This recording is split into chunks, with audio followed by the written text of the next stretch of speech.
Good? Good. Okay. Okay. His number's up there, and Okay, that's right. You put it up there. No. All right. Let's call this fool. Also, I need to get Vox Pro open. Hey, Ty Sheiks is Hey, joining. Tashika. Lots of hearts from Ty Sheiks. Thank you. 2625.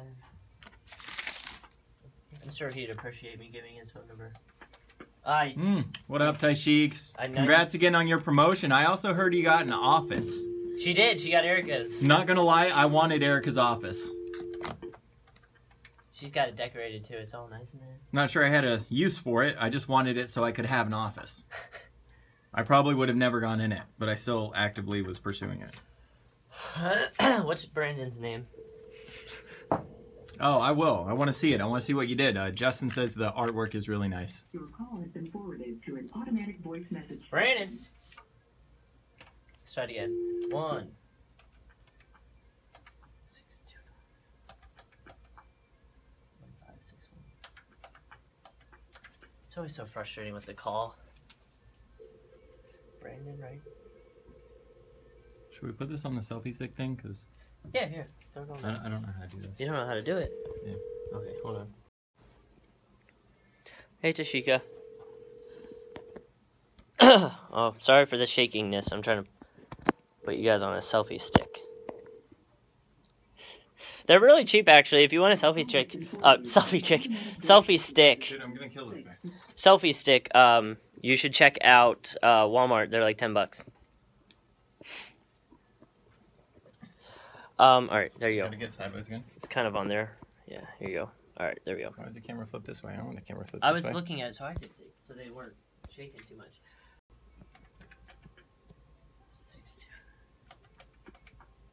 50. I promise this camera will stop shaking eventually. No, it will literally not stop for the entire duration of our broadcast. That's not true. We're gonna put it up on the thing once we get into the other studio. You're right. It's actually gonna stop. Your call has been forwarded to an automatic voice Do you want to message call him system. from your cell phone? 60262. This was supposed to be much more exciting for you guys. This happened both times we prematurely periscoped. I hate when that happens. Are you sure that's his number? Did he message us? Yeah, it's Okay. on the Twitter. Let me go look real quick. We might have typed in the phone number wrong and just blasted some random dude's phone up.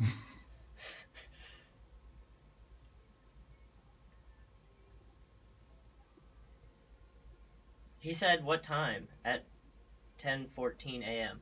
No, I replied to it, Oh, I don't see that on there. but he left his number, right? No, I don't see it. I guess I don't see the conversation. On our That's message. weird. Hold on. I'll do it this way. Watch this. I'm like a tweet deck fiend. But it's not. It's not an @ It's a. I know. All accounts, messages. There it is. 602. 1561. I'll be ready. Huh. Do you want to call him from your phone? See what's up. Hey, thanks for the heart. Whoever did that. What do they do? Oh, random heart. Hey, look, another heart. I love random hearts. Yeah. Yeah. We should get that. Where's that hat that says we want hearts? I don't think Mark has it anymore. He has the. We have the sunglasses that says tap for your screen for hearts. There you go. Tap your screen. Oh. Someone's here. All right. Let me try calling him one more time from this phone.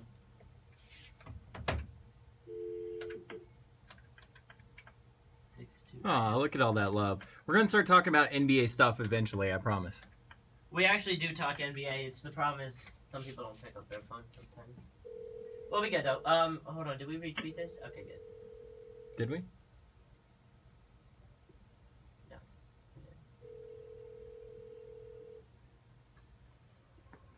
Hey guys, my bad. Hey Brandon, how's it going? Doing well. How are you guys doing? We're good, man. Excited to talk some Suns. Tim's here. Kevin's actually out this week, so sadly he won't be here with us. Do you want to trade spots for this? Sorry, I missed your call a couple minutes ago. Hey, Oh, no worries, dude. No. Hold on. but you know what's funny is we've been periscoping this the entire time, and so all of our listeners have seen you not answering the phone. Wait, what? We've been periscoping this broadcast the entire time, and so our listeners have seen you not answering the phone. Have you heard of Periscope? Yeah, it's like kind of like a live stream, right? Yeah, it's almost creepy. Where's view? Hold on, I'm sorry. I'm trying to get this one thing set up real quick, and then I'm down. Very big TV. Yeah, I'm trying to get it so I can see what I wrote. There we go. All right, there we go. There we go. Because Tim wants to take the computer from me, so you know. I don't want to take the computer. I just want to take that mic. Why? All right, there we go. We're gonna switch places when we do the Griffin interview. Hold on real quick. I'm sorry. What's up? You should be. Oh, come on, Tim. What's up? Okay.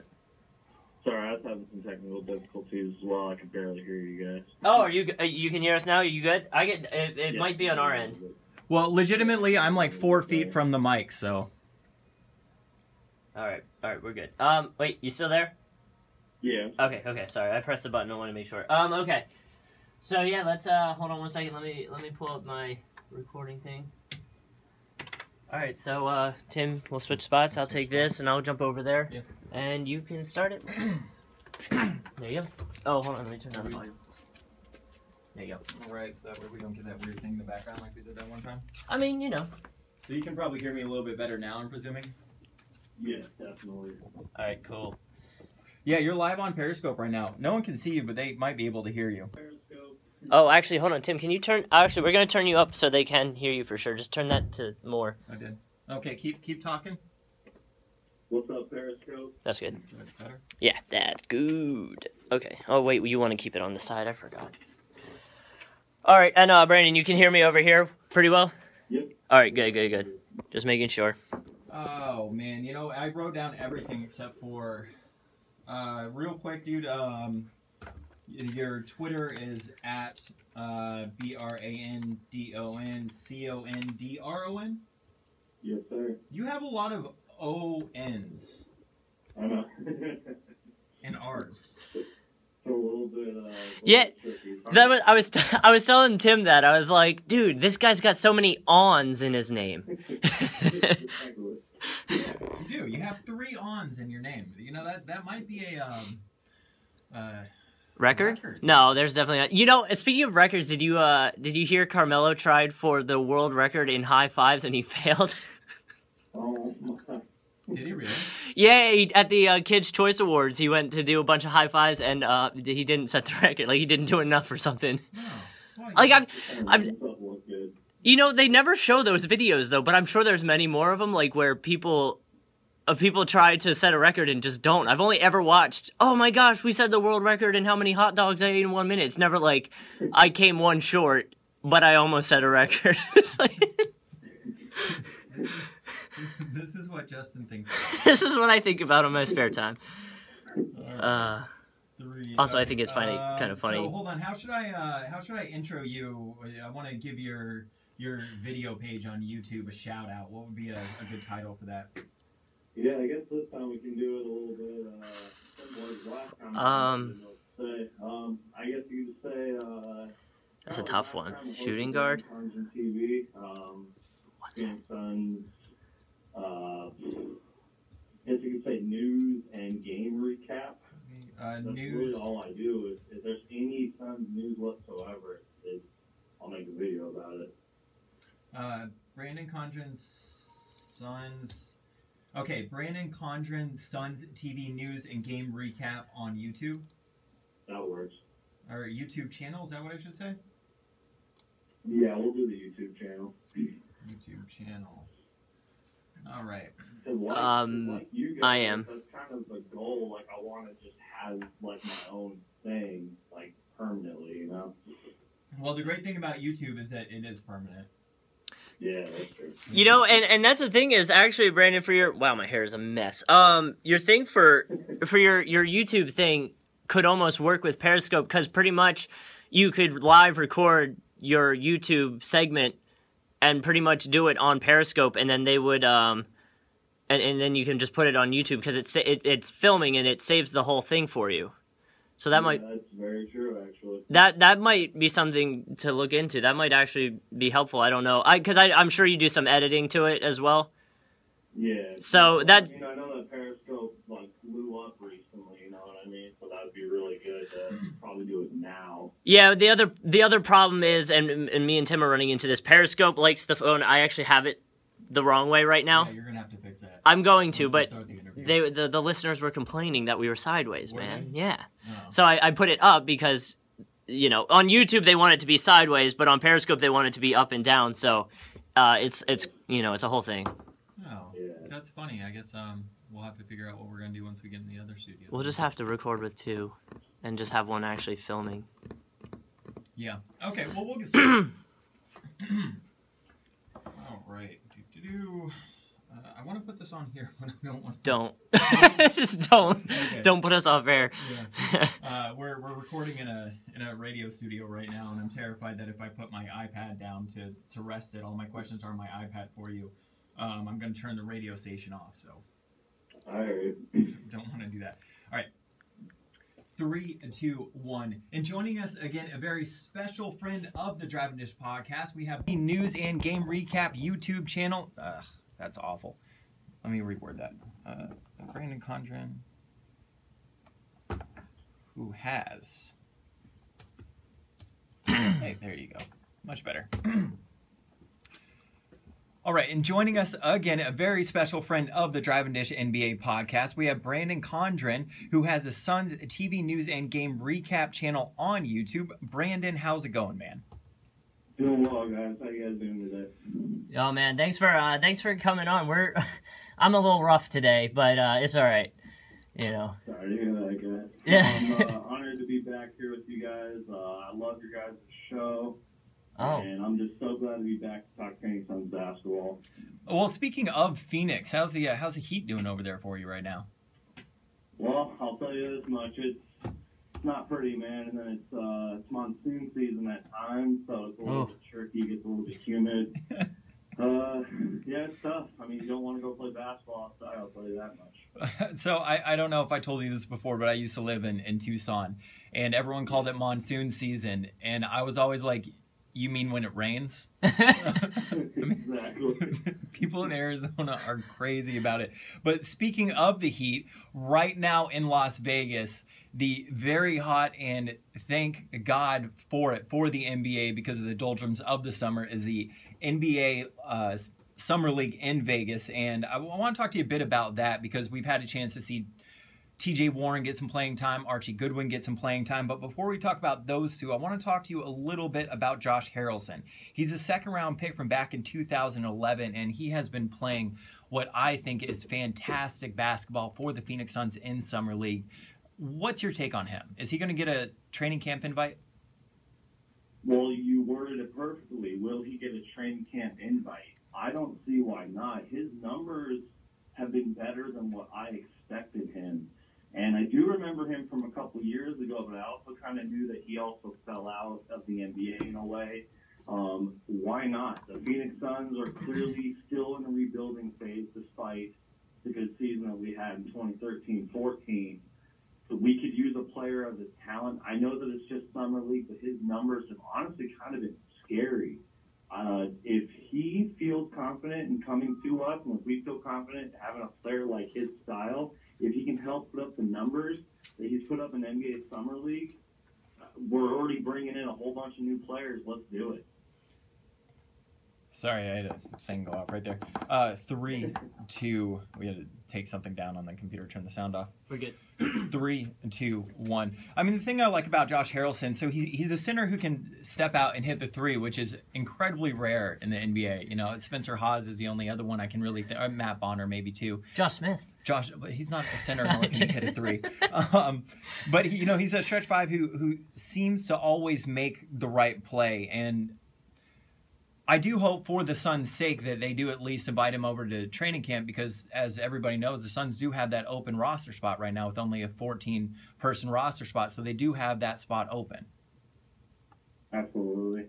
And again, it really would just be interesting because this is really what I'm excited to talk to you guys about is just all these new players that we come in. I mean, why not be excited about him too? Like, let's do it. I say we should bring him on.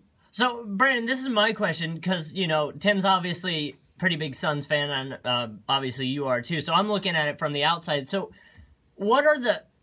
I guess my question is, what are the Suns doing? Are they rebuilding, or are they actually going for it? Like, I can't really tell what direction they're trying to take the team in. If they're trying, they're obviously getting these younger players and developing them pretty well, but are they in a rebuilding stage? Would you consider it that, or are they actually, gunning for, for it all, I guess? Well, honestly, I kind of like talking to fans that are on the outside looking in. I honestly do want to label it as we are rebuilding, but at the same time, we're kind of in between, I guess you could say. We want to develop our young talent, but we also want to win. I actually did a little bit of research recently and found out that the Phoenix Suns won 43 and a half games in 2 seasons. So that's why I tried to pick my words very carefully there, that we are rebuilding, but at the same time, we're trying to win now. We clearly had the phenomenal 48-win season 2 seasons ago, and that put us kind of on the map. But at the same time, with players coming and going, I'm still very upset that Gerald Green is gone. And, hey, 43 and a half wins in 2 seasons. If we can bring in all this talent and bring in more talent with, the summer league players, I do want to say that we're in a rebuilding phase. I know that what we're doing right now is a little, I guess you could say, head scratching. It's a little bit confusing, but it just, I don't want to label us as the Philadelphia 76ers. Let's trust the process because we haven't. Well, speaking of developing and bringing it a little bit back to summer league, TJ Warren, who is he's a Suns fan's favorite. He was a 14th pick overall last year. He's been averaging the 3rd most points of any player in the Summer League, and he is an absolute scoring threat. He's been averaging about 19 points. And what have you seen from him so far in the Vegas Summer League? TJ Warren's playing great. He's literally just continuing off where he left off last year. I think I've noticed about TJ Warren, especially since we last had our last podcast, was that, you know what, if his shots aren't going in, he's still going to be on the court. He can drive really well to the hoop, and honestly, he's a really good defender because of his length. TJ Warren has such good length. He's really fun to watch. I mean, the sky's the limit for him, and I really hope that he has a breakout year this season, and I hope that he's one of the top, players on the Phoenix Suns in maybe 4 to 5 years. Oh, I've been incredibly impressed with him. Another player that the Suns are developing, and he was a late round pick 2 years ago, I believe, and really young player. He's not even 20 years old yet, I don't think, is Archie Goodwin, shooting guard for the Suns, and he's been playing a lot of minutes in the Summer League. And what have you seen from him so far that maybe you didn't see a little bit last year? Mostly because he wasn't playing much last year. Well, in a way, I feel like him and TJ Warren are kind of, in a way, the same player. I feel like TJ Warren might be a better defender in the future, but Archie Goodwin, he's clearly full of talent, and I didn't know he could get up like he could get up. I remember he had a huge dunk on Jonas Valanciunas of the Raptors last season, and the sky's the limit for him. He's clearly not a Gerald Green type player, but due to his length and what he could do, the potential is there to try to label him as a player like that. Archie Goodwin and TJ Warren, they just need to get the minutes. That's the only way they're going to get better. That's the only way any NBA player gets better, is put them on the court, and, if they have one bad game, that's fine. But you know what? Make up for it in a couple games better. They need to drop points. They need to be good on the defensive end, and the future's looking bright for both of them. Well, that's a great thing about Jeff Hornacek, is that he's not going to take you off of the court because you miss a couple of shots. He wants you to have the confidence and know that you can make it, and he wants you to shoot. And that's one of the things I really admire about him as a coach. He's a player's coach, if you will. Another player that's been with the Suns in the Summer League, and this isn't unheard of, but it's a little bit unusual, is Alex Len. He's about to enter his 3rd year. He was the 5th overall pick 2 years ago, and he's actually the top rebounder in the NBA Summer League in Vegas, which you can take as you will, but the Suns are not a top 10 rebounding team in the Summer League, so it could be one of those things where he's just grabbing rebounds because nobody else on the floor is, or he's a really good rebounder. And given the troubles the Suns had last season with their rebounding, I think they were in the late 20s as far as where they ranked in the NBA for rebounding. What have you seen from him so far in the Summer League? Is he taking that next step forward offensively that he needs to take? Well, that's a really good question, and I really like how you worded that. A thing with me that was really frustrating with the Suns the past couple seasons was our rebounding. Think what you want of Miles Plumlee, but when we had Miles Plumlee, my number one gripe with him was his rebounding and how if the ball came off the rim, how he would barely, maybe take the ball up in the air. That's one thing Alex Len does phenomenal, is he will basically stick back shots if he can't get the rebound. He will be there when the ball goes up in the air, and I really like that. As far as offensively, Alex Len could be really scary one day. We were talking about Josh Harrelson, is it correct earlier? How he's a big man who can shoot. Yeah. Why can't Alex Len be like that? He's a pretty good range shooter. His free throw is decent. He can obviously get there in the post. I'm really excited for him to work with Tyson Chandler. Learn a little bit more about, the big man's game. Why not start with learning from Tyson Chandler? And then obviously Tyson can help him defensively as well. So Brandon, I was reading some Suns articles because I don't really frequent the Suns articles. Hold on one second. I gotta say that Stuart O'Kell, one of our listeners, had come up with the game, and every time Justin said he read an article that you have to take a shot. So if we have any listeners listening in right now, that's a shot for you guys. Yep, shot for you. Well, no. So there's this guy they're talking about who I guess the Suns are bringing over not this year, but the 2016-2017 season. Is Bogdanovic over in Europe. Did you just say Europe? Europe. I said Europe. But no, so should everybody that is a Suns fan be as excited as this article I was reading about him? They said he was having a monster season over in Europe, and they can't wait for him to get over here. That's actually a really good question. I completely forgot about him. Yeah. So clearly, I hate to compare people because people are already comparing people to Devin Booker to Klay Thompson. I don't really like doing that too much. But remember when Ricky Rubio was coming to the NBA and everyone was like, "This is the guy to be excited about." Well, hold on. I am really excited about Ricky Rubio. I'm more excited for Dario Saric. It took a while for Ricky Rubio to live up to the hype. I don't really know because, one, how's this guy going to fit into our rotation? And two, are we even going to give him the minutes to fit into our rotation? Okay. I don't know, to be honest. Okay, well, another question I have, because I've been following this. Marcus Morris obviously got traded. They traded him. Yeah. Markieff had some choice words on Twitter and isn't too happy. So do you think he's on his way out as well? I saw some possible trades they were looking at. There was one they were thinking they could work with the Nuggets to try to get Fareed or Gallinari somehow because the Nuggets are kind of cleaning house. Should the Suns look into something like that if he's already expressed his, not shown how he's not too happy with the Suns at the moment? Yeah, it's interesting because, I try to look at it through both sides. I would be a little upset if they traded away my twin brother after a pretty frustrating season and things going down. Well, real quick, Brandon, did you make sure to get the matching Morris bobbleheads from last season before they shipped them off? I actually regret not getting them. Oh. I'll tweet you a picture of mine. You got it. I actually regret not getting those.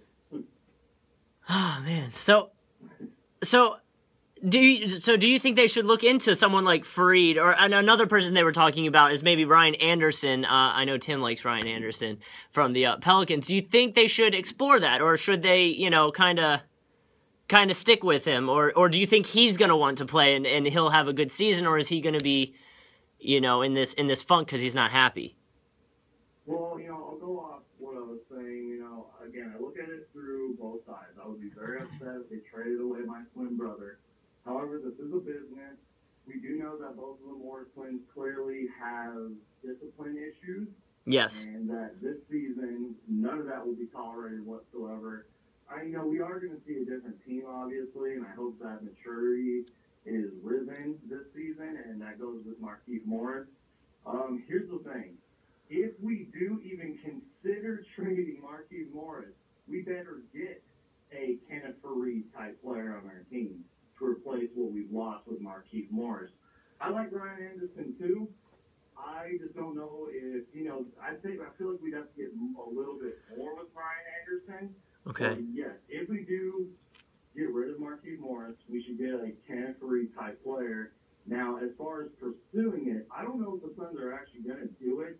What I do know, and it has gone on record, is that the Suns are looking into possibly one more move this offseason. Mm-hmm. That's going to be it. There is a possibility of, something could happen in the middle of the season, like it did last year, with the big Goran Dragic and Isaiah Thomas being traded away. Right. The possibilities are endless. Marquise Morris, his numbers have gone up each and every single year. If we do get rid of him, we better get some great pieces back.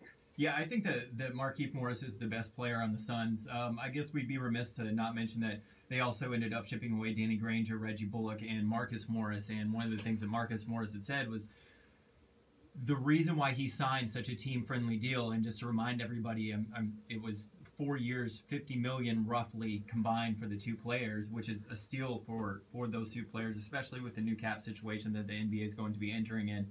And that part of the reason why he signed that deal was to play with his brother. And there's already been a lot of reports of Markieff Morris and Jeff Hornacek not getting along. So I'm a little bit curious to see if that's going to get those off-court issues with Markieff, now that his brother's been traded and already not getting along with Jeff Hornacek, are going to carry over into next season. Yeah, and it's definitely, again, disciplinary, mainly focused on Markieff Morris. And it's all about, the coach just having them buy into the system. And, if he has to go to the GMs and the owners about taking more action, then so be it. Because, clearly we were in some trouble this year on and off the court, and it's too bad to see. Well, we're going a little bit over time on this. We realize that you're really busy. Before we get out of here, I just have a couple more questions for you. And I guess I wanted to make sure that we hit on probably the most surprising free agent acquisition of the offseason for the Suns, and it really blindsided me as well as a lot of other people, was Tyson Chandler. They signed him to a 4-year, $50 million contract, and I guess I'm wondering what your take is on the Suns signing Tyson Chandler, as well as, do you think that means that the Suns aren't as high on Alex Len as maybe they could be? That's a really good question. I want to say no and yes. I feel like with, and I'll go back to this. When we had Miles Plumlee and Alex Len, that was great for a shorter amount of time. They were both clearly young players who are both still developing their talent. Strictly Alex Len definitely still is. And I feel like they're just trying to win right now and also develop their talent. I go back saying, why not start with Tyson Chandler, who can help on the defensive end. I don't think they're necessarily giving up on Alex Len. I just feel like they want to help develop him to his full potential. We can go back talking about I think it was the 2013 draft that he was drafted in, and oh, how come the Suns didn't draft this player? The Suns had Alex Len on their radar. I think they're glad to have him. They definitely have been watching Tyson Chandler over the years. Tyson Chandler's a winner, so why not bring in Tyson Chandler to this new team that's picking up new assets and new players, and just see what Tyson Chandler can do for us on and off the court. And I really feel like that focuses on the off court too. I feel like he's going to help us so much, just talking to the guys on the bus, helping them out in practice, and hopefully Alex Len can develop into one of the top centers in the NBA.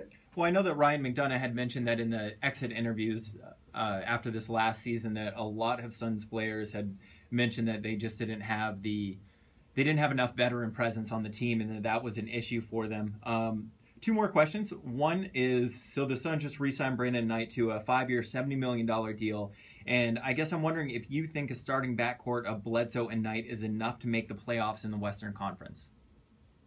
I think so, but I think it happens to focus on consistency. Brandon Knight put up pretty good numbers in the 11 games that he did play with the Phoenix Suns. The only catch being, he obviously got injured. But again, it goes back to consistency. If Eric Bledsoe's going to have a good game one night, why can't, Brandon Knight, have an off night, or, why not vice versa? If one of them struggles, why can't the other one pick up the slack? You know what? We're going to see games where both of them do very well. And that goes back to when we had Isaiah Thomas, Goran Dragic, and Eric Bledsoe all playing. Those guys could put up 60 points together easily. So why can't Brandon Knight and Eric Bledsoe do the exact same thing? I'll go back again to saying that it really has to deal with the consistency of how they play. They're going to have to figure it out. But I will go back to Brandon Knight, put up pretty good numbers in his 11 games with the Phoenix Suns. And lastly, do you think 3, 2, 1? And lastly, do the Suns make the playoffs? Right now, they're in the longest drought since the Suns have been a franchise not being in the playoffs. 5 years straight, I think. Yeah, it's definitely been 5 years, and that's really depressing, honestly. I think, to answer your question, I think worst case scenario is we win a certain amount of games and we just don't get in. I think best case scenario, you'll see us at 7 or the 8th seed. I know that that's the go-to answer, but due to the really brutal Western Conference, due to this team bringing in a whole bunch of new players, I will stick to the 7th or 8th seed answer. And don't forget, Suns fans, we've won 43 games in 2 seasons, and that's a really great statistic to look at. Well, I do have the Suns sneaking in at the 7th spot. I think that with the Dallas Mavericks kind of imploding, and that with the Portland Trailblazers definitely imploding, that they will have they will be able to make the playoffs this year. So people can check you out on Twitter, Brandon. That's at Brandon Condren. We're also going to tweet out a link from the Drive and Dish podcast Twitter. And then where can they find your YouTube channel if they want to check out some Suns videos?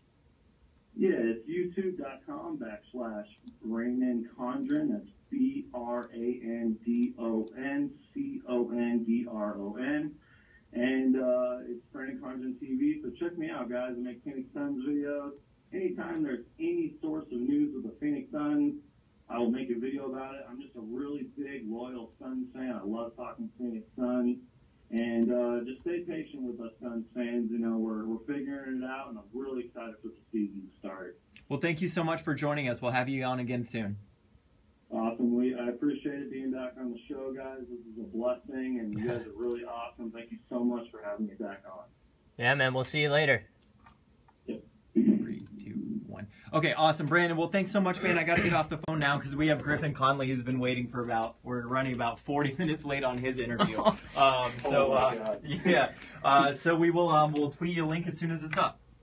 Cool. Appreciate you guys. Have a good one. All right, thanks, Steve. So much. See you, man. Yep. Bye.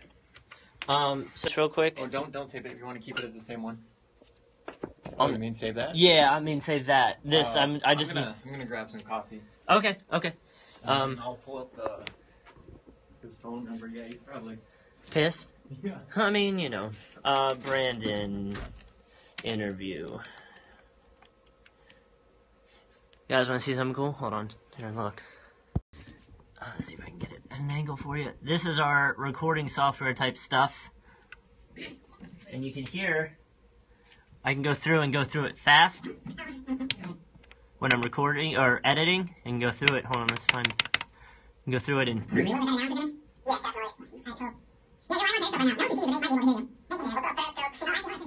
Weird stuff, right? Hold on, I gotta find where we started.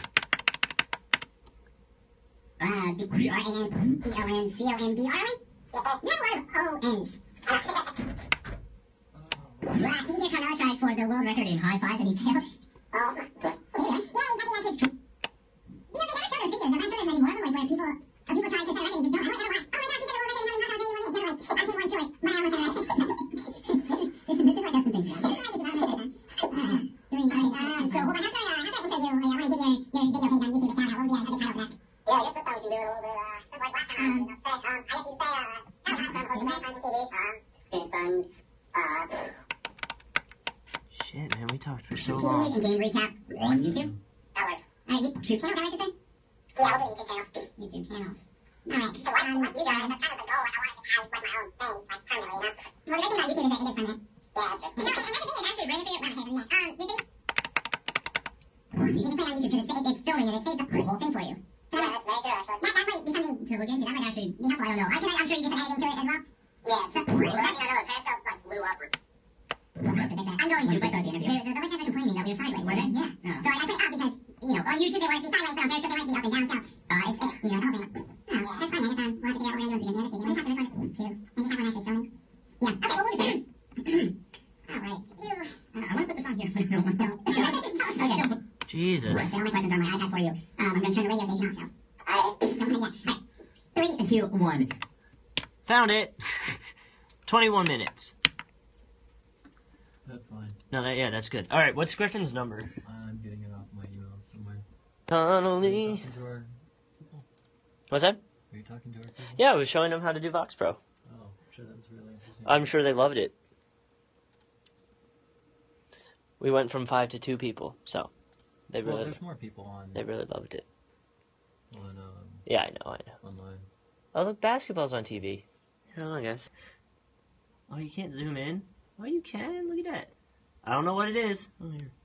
Plays, whether it's scoring the ball or drawing double teams and making it easy on my teammates. Alonzo knows he has a lot of talent and potential, and he was looking for a cup. It's like a show. Okay. So, Trey, it's 615 483 9743. Who is this, Griffin? Yeah, where's the... Please enjoy this Verizon ringback tone while your party is reached. Dude, that ringtone, man. Okay. Yeah, there we go. Okay, cool. And you want me to lead this one? Yeah, So you can control that and we'll go from there. Do you want your iPad? No, I'll use it. Hey, Tim. Hey, man, how's it going? You all right? Good. Sorry we're a little late. We were in an interview with Brandon Condren. He's a Suns fan, so Brandon got into a little good conversation and lost track of time. But Very nice. we're here now. You're also on Periscope. I guess we'll just let you know that. Yeah, you can kind of like, if you wanted to, in theory, watch yourself on Periscope as we're doing the interview. Yeah, maybe I'll check it out later. Yeah, you can watch it afterwards too, actually. So, okay, so we're pretty much just gonna run it kind of like we did, last time, where we're just gonna kind of ask you why you gave them the ranking and the movie quote that you gave them. Okay? Yeah, but this is going to be a little bit shorter because what we're going to do is we're actually going to use it as a call to action at the beginning of the show instead of midway through the show. So because it's a call to action at the beginning, we're looking to keep this at about 5 minutes. Okay. So Tim, do you want to introduce? No. Yeah, you introduce. I don't want to because I did most of the Suns interview, so I don't want to be talking that much on the episode. All right. Sorry, we have to balance our talking on the episode. So Yeah, I feel that. So Tim thinks. I despise it when I go back to air check the episode and I did most of the talking. I'm trying to avoid that, which I felt like I did last week. Really? I felt like I talked too much last week. So, all right. Well. So one of us is fucking wrong. Right. All right. How do you want me to introduce him? Just Brandon Condon writing. Well, it's not Brandon Condon. Why did I say Brandon Condon? Griffin Connolly writing our blog stuff up on the our blog editor for the Drive and Blog Dish editor. NBA podcast at driveanddishpodcast.com. Dude, I'm so hungover for that. Mhm. Okay. All right. Hold on just a second, guys. Sorry. Yeah, no worries. Take your time. You good? Sorry. This will work. Let me write it down real quick. All right. Hold on one second, Griffin. I'm going to write down what Tim wants me to say so I don't mess it up. Okay. Because it's easier that way. Oh, You come guys, I mean, on. just the right time. Just got back home to my computer. Oh, perfect. All right. Pull some stats up real quick. Wonderful.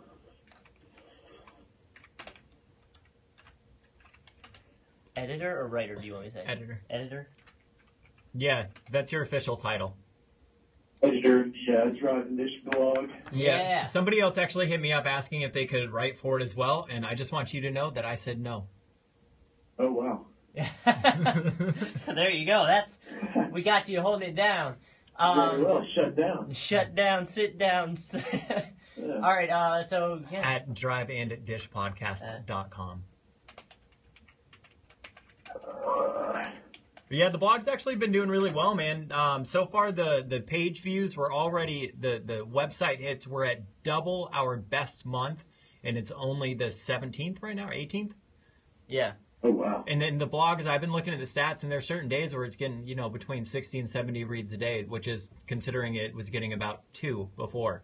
So yeah, that's really good.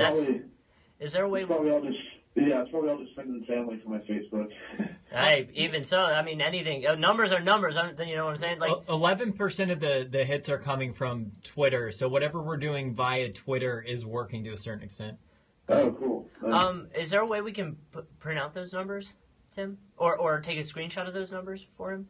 Well, he has the link. Oh, he does have he the has link? a password and everything. Yeah, Yeah, I can see that kind of stuff.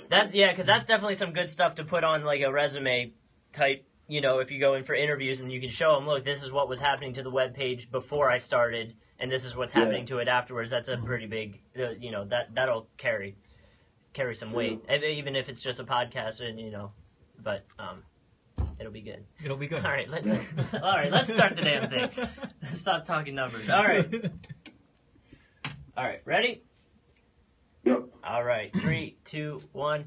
And we're bringing back Griffin Connolly, the Drive and Dish blog editor. You can go read his blog right now at driveanddishpodcast.com. So you just released the second part of your power rankings, didn't you, Griffin? I did. Yeah. So I guess we're going to go through and just kind of ask you, nitpick some picks that you had and see what you were thinking there, okay? Very well. All right, man. So at number 11, you have the Utah Jazz, and you gave them the movie quote. What can I say? I like the way you're put together. What do you say we go on a date, have some chicken, maybe some sex, see what happens? So why did you give them that ranking? Well, hold on. Why did he give Griffin? Why did you give him the quote first? Oh, okay. Yes, quote then ranking. We'll go there. Really. I mean, that's from a quote from Champ Kind and Anchorman when all the guys are making their pitch to Veronica Corningstone. Right. So I don't know. He says I like the way you're put together. That's just sort of how I felt about the Jazz. That's the part I felt that was pertinent to it. Really, because my favorite part of that was have some chicken, maybe some sex, because that's how I feel every time I take a dame out to dinner. I'm just. He just cuts right to the chase. Yeah. Well, so I'm. And I feel like all of us on the podcast are kind of high on the Jazz, but are you that high on the Jazz? You think they should be at number 11? I thought you were just going to say all of us on the podcast are kind of high. No, on the Jazz. So what makes you think they're at number 11 for you? Yeah, I want to say their record post-cancer was something like 19-11. Right. And it's really just a classic case of addition by subtraction. The fewer minutes. Well, I guess, when you eliminate Cantor's minutes, who has to step into that void? And that was Rudy Gobert. Oh. He's a monster, as you guys know. Yeah. He's legit terrifying. He combines the rebounding of Tyson Chandler. If you look at their rebound percentages, it's almost identical. And then his rim protection is peak Hibbert. Right. Okay, well, so... And I know there's a lot of stuff going on with, the NBA changing and playoffs being different, but do you think the Jazz make the playoffs this year coming up? Absolutely. You do? Absolutely. Really? You're a bit more confident than I am. Yeah, I'm big on the Jazz. I mean, really, it's, for 7 and 8, it's a, four-way race between, in my eyes, Utah, New Orleans, Phoenix, Dallas, in that order, or in some order. Okay.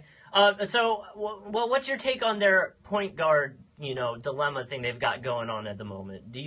How do they best use the point guards that they have, I guess, is my question.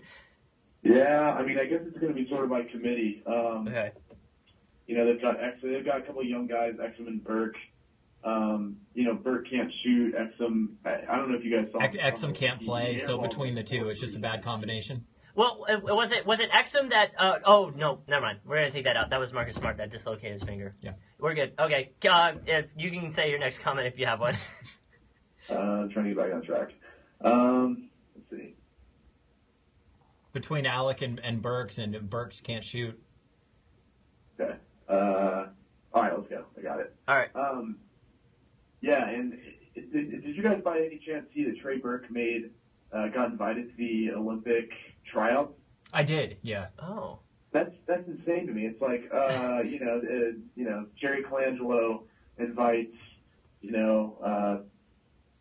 Kirk Heinrich to tryouts. It's just like a bit player on a, pretty anonymous team. Right. So, props to Trey Burke. That's awesome for him, but he didn't really seem on that level to me. No, I'm about as high on Hayward as one can be as well. I love the Jazz. You know, they've got some decent depth. They're gonna have to work on that, but yeah, I mean, their starting five is great. Okay. You know, minus the point guard situation, but yeah, I really like where they're headed. All right, well, you heard it here. Jazz are going to make the playoffs next year. We'll have. I think Fluffy Stock Ninja will be really happy to hear that. Oh, yeah.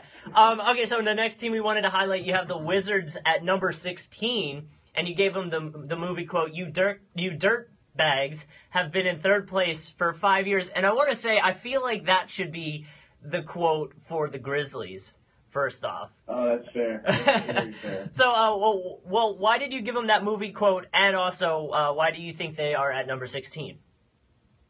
I just think Washington didn't really do much to add to their team from this past year, and you know they did just well enough, you know, making it out of the first round to keep Randy Whitman around. Right. And I actually his son Ryan Whitman played at Cornell, and he was a graduate. I go to Boston College. I'm a manager there for the basketball team, and Ryan Whitman was a graduate assistant. Okay. Great guy. So, you know, good connection there. But is, you know, Randy, you know, he plays NBA. I'm sure he has a lot of knowledge. It doesn't seem like he's really adapted to the modern NBA game. He's got players who really would fit that mold. You know, with John Wall creating all these corner threes, and you know, Bradley Beal with that amazing shooting ability. But there was a quote on Twitter I saw the other day, something about how Bradley Beal is always looking to take that mid-range. He has that green light because he said it's open a lot of the times. It's like, well, of course it's open. It's the least efficient shot in the game. Right. Oh, well, hold on. I'll stop you right there, Griffin. And I despise that argument for the mid-range game, and that's because while the mid-range game is the mid-range shot is the least efficient in the NBA, I think that's because there are so many players that are terrible at it. However, if you're good at the mid-range shot, David West, Luis Scola, LaMarcus Aldridge, whatever Dirk that I'm blanking on his name from the Raptors. DeRozan? Yeah, DeMar DeRozan from the Raptors, T.J. Warren from the Phoenix Suns, maybe even Bradley Beal, that if you are good at that shot, it's no longer inefficient. It's just inefficient for everybody else. Yeah, I can agree with parts of that. You know, in the half court, if you don't have a player on the floor who can shoot mid range, that's just another area of the court that doesn't have to be guarded. Right.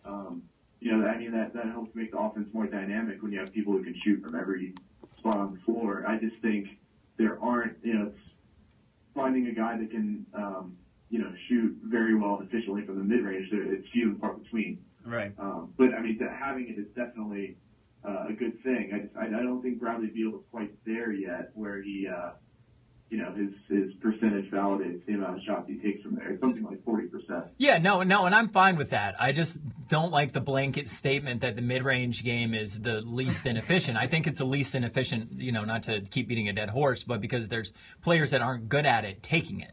If that's like having a whole bunch of centers taking threes and then saying that the three-point shot's the least efficient. Well, of course, if people that can't hit the three-point shot are taking it, it then becomes inefficient. Yeah, I think I totally see what you're saying. I think the argument is that, you know, more people are prone to taking bad mid-range shots and taking bad threes. I mean, that's valid. Yeah. Okay, and so we'll move on from the Wizards in just a second, but we wanted to hit on John Wall's comments about Reggie Jackson, because, you know, everybody's getting these big paychecks, and pretty much what Wall is saying is he's getting paid less than Reggie Jackson. Do you think that's him, like, you know, pointing out to the Wizards, like, hey, you know, I should get some more money from you guys, or is that him just kind of frustrated with the way the NBA is going with, you know, these contracts, I guess? Yeah, I read that content on ESPN. They sort of spun it in a weird way. Right. I think it was more speaking on, you know, how the finance situation in the NBA is going, and how he's like, look, it's growing, everyone's getting all this money, and, you know, I can't wait to get my next pay raise. Yeah. And he says, like, I'm not at all mad that Reggie Jackson's getting paid. You know, the NBA is a fraternity. These guys want to see each other do well. Right. And, you know, I think it was more something like that rather than a shot at Jackson. Well, yeah, and I think we'd be remiss to leave out, too, that Reggie Jackson, after the All-Star break last year, averaged 27 and 10, which is roughly the same numbers that John Wall was averaging. So Reggie Jackson, in the right situation, isn't a bad player. I mean, he just can't shoot. Right. Right. Okay, well, we'll move on to the last team we wanted to highlight. You've got the Kings at number 19, and I absolutely love this movie quote. Derek Zoolander, center for children who can't read good and want to do other stuff good, too. So why'd you put him at 19, and why'd you give him that, although probably fairly obvious reasons why, movie quote? Yeah, I mean, they were, these movies, humor in general is pretty negative. It's pointing out negative qualities in a funny way. Right. And that's what these movies are based on. And honestly, every other line fits the Sacramento Kings. Something that came to mind to me was the dodgeball quote between the two announcers on ESPN's 8 to Ocho. Yes, I love this. Yes. I think you know where I'm going with this. One of them says, average Joe doesn't have enough players on the court. He says, that's a bold strategy, Cos. Let's see how it works out for him. It reminded me of the Kings wanting to play, or Vivek, expressing interest in playing 4-on-5. Yeah. I read that quote recently. Here's the thing about it, is that maybe that would work. It wouldn't. It wouldn't work. So I feel like I feel like even 19 might be a little high for the Kings. Yeah, because they lost Derek Williams. And Tim's very upset by this Derek Williams thing. But I guess what made you kind of give them put them at 19? Was it just because DeMarcus Cousins is so, I guess, talented that he'll carry him there himself, kind of? Yeah, I mean, the Kings, put all the front office craziness and horrible human people relation skills of the front office aside. Yeah. You actually have a decent team put together. Okay. You got Boogie as your centerpiece. You got Army Caskey's a pretty good player as a bench guy. Darren Collison's a serviceable point guard. Honestly, if you surround Boogie with some decent to above average players, it's going to be it's going to be an all right team in the West. Right. Are they going to crack 500? Maybe, maybe not. They're definitely not going to make the playoffs, in my opinion. But Okay. I think everyone is sort of getting caught up in this whole Vlade and Vivek have no idea what they're doing. This is an incompetent franchise, and forgetting that they made a couple of pretty good signings with the cap space they cleared out. Granted, they didn't have to do it in the manner in which they did, but they got some decent players. Kufis is fine. Bellinelli's, he's a consummate pro. He's a consummate Italian playboy. Okay. What's your take on the locker room situation of having a locker room with George Karl, Rondo, and Cousins all in there at the same time? Oh my gosh, it's like that's exciting to watch from that outside perspective. It's like taking a beehive and just shaking it. I don't know. That's going to be a huge task to balance those personalities. It's almost as I'm almost as excited as that as I am to watch the Clippers this year, because there's just so many big people and egos clashing, and it's going to be great. I'm excited. I mean, the NBA, the players now with the access on social media and they're all trying to build their brand, which I fully support. Earn those paychecks. It's a huge. It's just a show. 24/7. It's great. There's so many storylines. Right. So you have the third part of your series coming out next week. People can check it out on driveanddishpodcast.com. Just click on the blog link. And Griffin, where can people find you on Twitter? You can find me on Twitter at Griffin Connolly. So it's at my name, Griffin. Awesome. Well, thank you so much, man. I'm sorry. I cut you off right there. We'll start over. You can 3, 2, 1 it. Okay. 3, 2, 1. Yeah, my Twitter handle is just at my name, so it's at Griffin Connolly. Griffin Connollly. Yep. There's no E between the L's and the Y. Right. Tim thinks there is for some reason. I do every single time I type it in. That's how I type it in. Well, thank you so much for joining us. Again, your blog is up at driveanddishpodcast.com, and we'll talk to you next week. All right. Thanks, guys. Have a good one. You too. Sweet. Well, thank you so much, Griffin. We appreciate you. Yeah, nice. All right, man. We'll talk to you next week. Have a good week. All right, you too. All right, bye. putting in work. Perfect, because that's about 35, so if we can get like 30 to like 40 minutes of actual just us recording. So now we have to switch studios. Yeah. It's actually, if you do listen to podcasts of people on there, it's actually noticeable when we switch studios. Yeah, because there's different mics, that's why. So this is the studio, and we're going to the other one. This is the studio we're in, and doesn't matter anymore, because we're leaving. Don't say, you need me to say this, right? No, I don't want any of that crap up there. Okay, let's go. Let's go talk some basketball, Tim. I got a text message I need to respond to soon. Uh-oh. Because Sarah might be shadowing the Ask the Doctor show today. I just saw her. She's here. Oh, is she? Yeah, I Where's saw she her at? walk by. Do you want me to take that and so you can go talk to her real quick? Yeah, that'd be... I did just see her walk by. Okay. When we were recording. Come on, guys. So, how many... Thanks for chilling with us today. Not gonna lie, I'm hungover because I went out last night. And you may not know this, but recording a podcast and sounding... It's hard to explain, but there's an on-air presence that you have to give if you're not on air. And it's a lot harder to do when you're hungover.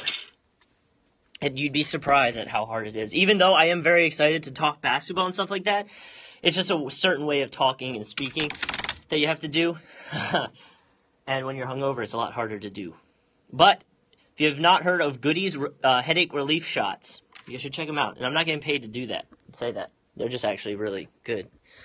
Hold on a second. All right, there we go. I'm trying to get that glare out of the way for you. Hold on.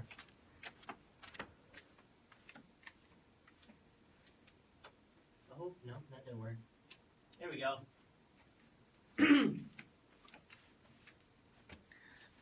Better? Nah, whatever.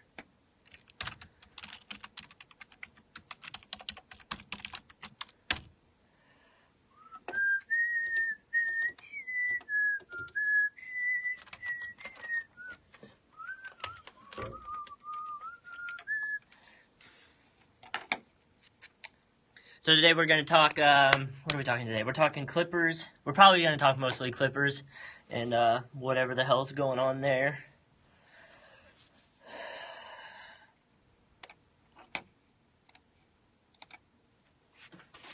Okay.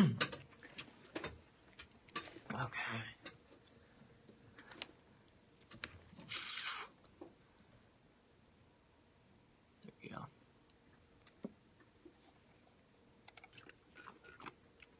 Also, coffee helps with the hangover problem.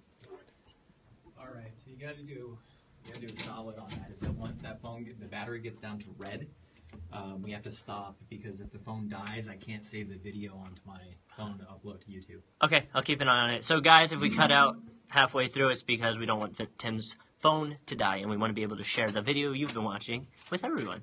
On YouTube. On YouTube. Yes. We should make a Drive and Dish YouTube channel. I already have one for us. A YouTube channel? I thought you were just posting it as yours. Well, it's. We could make a separate one. It's on mine. Like, I know, like Mark has made a separate one for the Mark K Show, because now he's doing the same thing where he films his whole Mark K Show on the weekend. Right. And he just posts the whole thing on YouTube afterwards. I have it as a separate... It's under mine, but it's under the Drive and Dish one. But yeah, we could create a separate one. I would just upload them twice because I want to keep them. And you know what else we could do, kind of? My YouTube channel has 1.5 million views, so... Holy hell, yeah, so then yours is way better. Like, no. We're going to stay with that one because that already has a good amount of hits. I mean, we don't have to. I'm open. I don't really care. I don't really... See, that's the thing, is I'm not really into, like... I mean, I watch YouTube videos, but I don't... I mean, and I have a YouTube channel, but I don't post anything, really. Yeah, I've been posting for a while. A few years? Yeah. I have some videos back when I used to do a TV show, right? The Big Word Show, right? And so it was an internet TV show with the Arizona Daily Star. And so I have all those videos on there, and it's kind of neat. What's it been, like 8 or 9 years later, to go back and watch some of your early... That probably helped you to start off in radio, too, because you already kind of had that... I was explaining the on-air presence thing where, like, even if you and me are all obviously always excited to talk about basketball, but there's a certain way to talk on air. Which is not how we're talking right now. Not at all, because we're not pronunciating. The main thing my boss used to tell me, or my teacher used to tell me, is when you're talking normal, you'll kind of fade out at the end. Like it'll kind of, your talking will look like this and go away. Right. In radio, you want it to be all the way. You Yeah. want to end the same way you started, and it has this certain thing about it. Kevin's actually really good at doing it. Oh no, Kevin's great. He's also a really good reader. Yeah. Oh, dude, I'm so jealous. Like, I legit can't.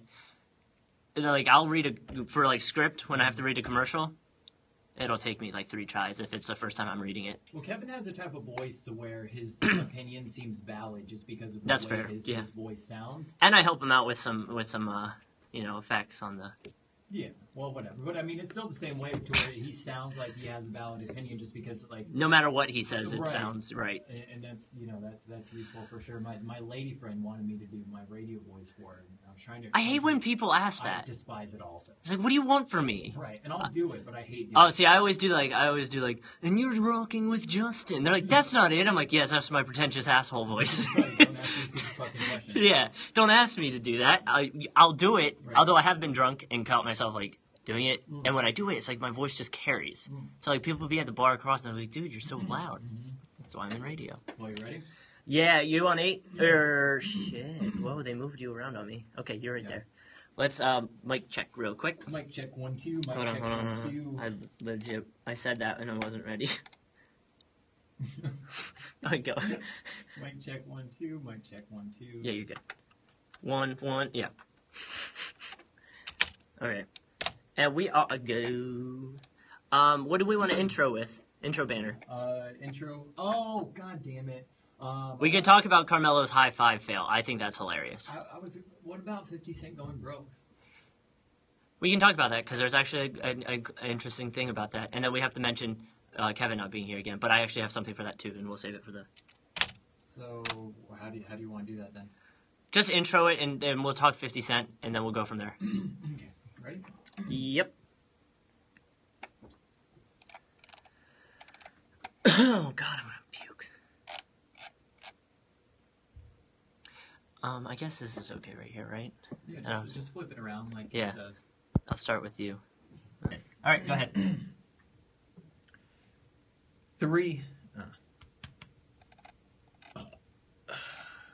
That's a real problem when I'm on air in the morning. Is burping. coffee makes me burp.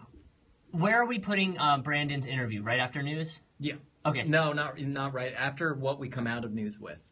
So we're gonna come out of news, talk about the Clippers. And then Brandon. Right. Okay. hence the- Oh, that's why. Okay. Yeah, you literally put it in order every single time. I don't know why I asked you that. You literally put it in order every single time. Oh, I spent so much time doing this too. and I still ask you. I knew it. I'm looking at it right now. Literally looking at it. Okay. All right, let's go. Because you don't have your thing till 2. I was worried we had a. Really No, rush. we have an hour. I for whatever reason thought you had to start at 1. And I was like, we don't have enough. Just time. don't forget the battery on that because again, I will lose it. It's pretty close, but doesn't it notify you when it's at red? I'll leave it down so I can see it. In theory, I'll keep an eye on it. but I lost one a couple weeks ago because of that. Oh, I wanted remember to that. upload. Yeah. And apparently, you aren't ever going to upload the video you took. So Oh fuck! I forgot I took that video. Oh, that's right because I've never. Yeah, I have to plug it into my. There's gonna be a lot of shit that goes down when I plug my phone into the computer for the first time when I've had the phone for over a year and a half. All right, let's go. Nobody cares. Nobody cares. All right. Oh my god, coffee. 3, 2, 1. And what was kind of surprising news to me, 1, because it happened, and 2, because it even exists. 50 Cent as 3, 2, 1. And what was really surprising news to me, because first off, he has that much money, and second off, because he no longer has that much money, 50 Cent, and you guys remember him from the hit song In the Club, has filed for bankruptcy, and Forbes recently listed him last year as being worth $150 million. I have 3 thoughts about this. 3? 3 of them. Okay. My first one is I tweeted a freaking hilarious tweet about this. Nobody liked it. Not one person. Well, that's because there's not really a like button on Twitter. Well, a favorite or just retweet it. Honestly, I hate when people favorite and don't retweet. It's like you didn't help me. You do that all of the time to me. Yes. Yeah. And to everybody that tweets the Drive and Dish. Yeah, but I'm not going to retweet them because that's just Oh, weird. what, you don't like retweeting our listeners? I retweet them all the time. No, hey, I like retweeting the listeners, but I feel like if they're just interacting with us, then nobody else wants to see that. They just want to, they want to see the initial question maybe. They don't want to see the whole conversation. And if they want to, they can just click on the one we retweeted and see all of it.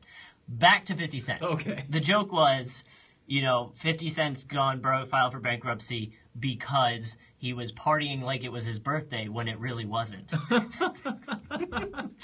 And I thought that was hilarious. That was clever as hell. That is really good. My second thought of this is actually the day after this happened, someone took a picture of him and he had a huge freaking wad of cash in his pocket, probably close to $5,000 in his pocket in bills.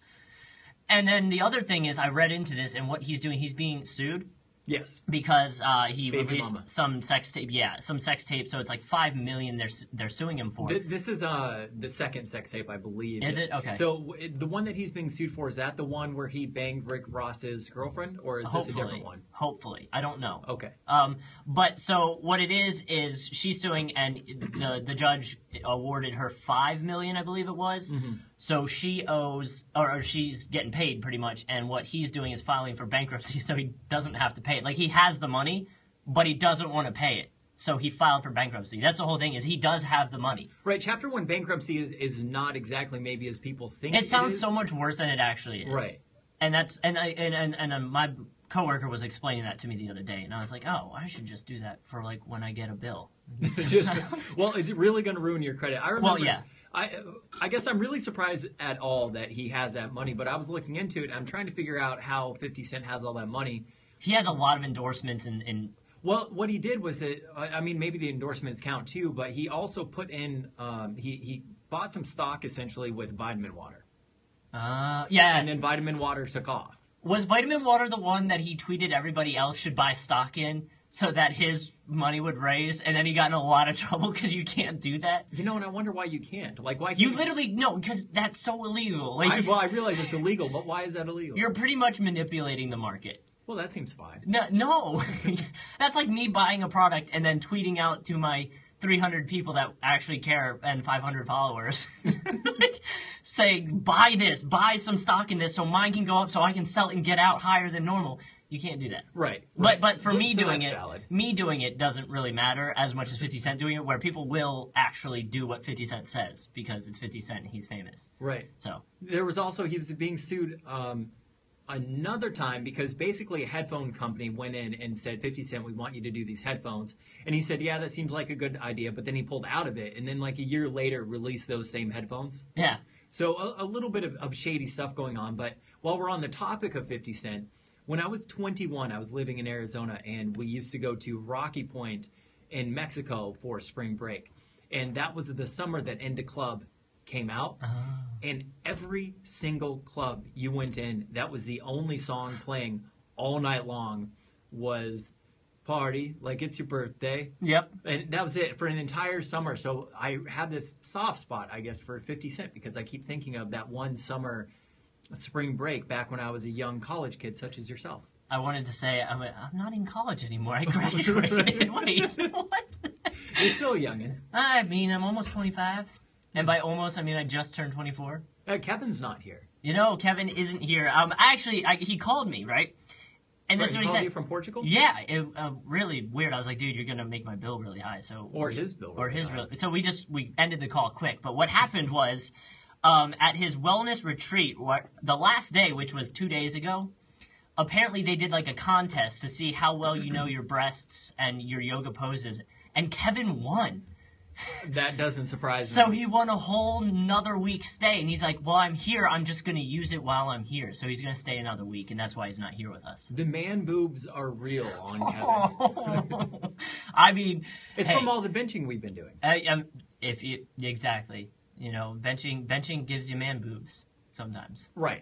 Well, but anyway, you aren't listening to this to hear about Kevin's man boobs. You are listening to the Drive and Dish NBA podcast to hear us talk about some NBA. As we said, Kevin is still gone this week, but he will be back next week. Right now, he's in Portugal at a women's health and wellness retreat doing yoga, working on his boobs. I am Tim Tompkins. Joined to me, in front of me, not to my left, but in front of me is Justin Kuzart, the producer. LOL, this is a foul game here, man.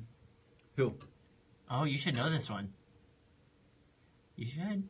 Or Keith Morris. Oh. Yeah, he tweeted that on the second Suns.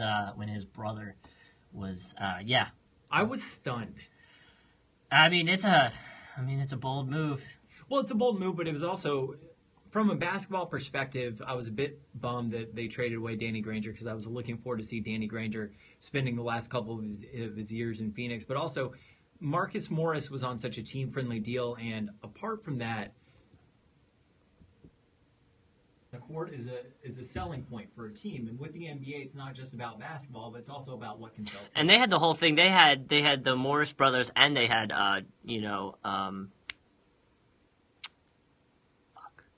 what's his name? He just went to the Heat. Oh, Zoran Dragic and Goran Dragic. 3, 2, 1. Yeah, they had the Morris twins, and then they had the Dragic brothers. So that was kind of like the Suns were like the family team. Like they had just had so many brothers. It's crazy how much can change in one season. Yeah, literally all of them are gone except for one. Right. So every week on the show, what we normally do is we read out an iTunes review, but we aren't going to this week. We want to check in with our blog editor, Griffin Conley. If you want to read his blog, he posts it up on our website every week. It's at driveanddishpodcast.com.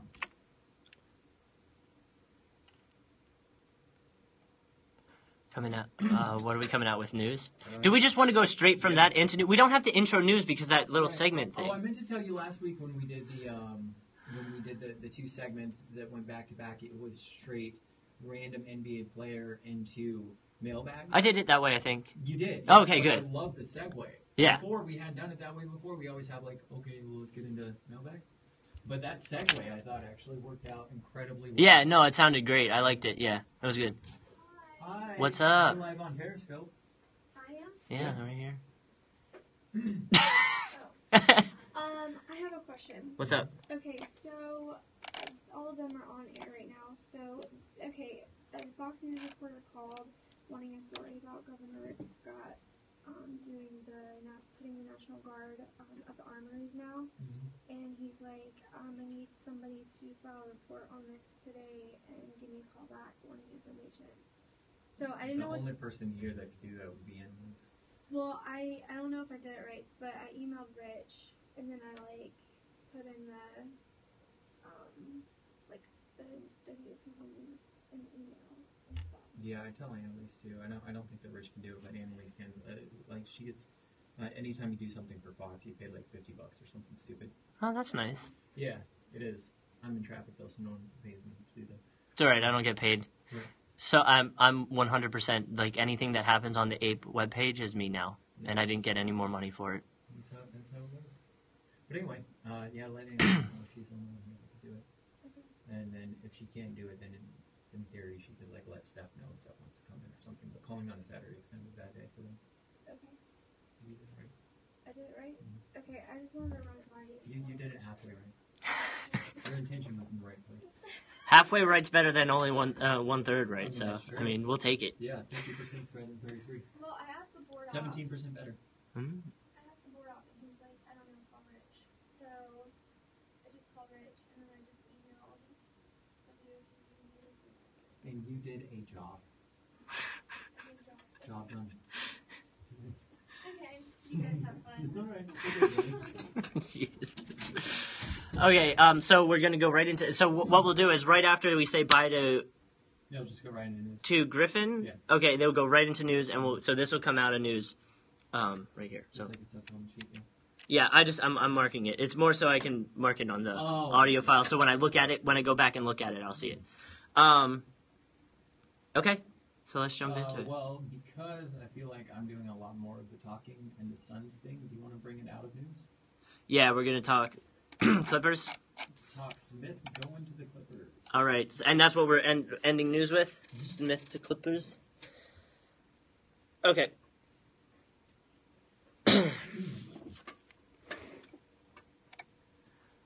Okay, ready? As I'll ever be. I was Three. actually kind of excited to podcast today because I fell asleep relatively early last night. I'm excited. No, I rented we'll talk about it on the show. Never mind. Okay. 3, 2, 1. This was really surprising to me. Like, I don't know why. Okay. what are the Clippers doing? Like, the Clippers are just the most interesting team to watch right now. I like it, but I don't, because I mean, I feel like their biggest problem, although they did get Wesley Johnson, so I feel like their small forward's their biggest problem. Right. And Smith doesn't help that. Like, I guess you could put him at small forward, but I feel like... You can play small and put Griffin at the 5 and Smith at the 4. Which would be cool to see. I mean, the lineups they can run now are really exciting. Well, the Clippers went into this offseason with basically just a mid-level exception. Right. And, in the playoffs last year, they were running out a 7-man rotation who...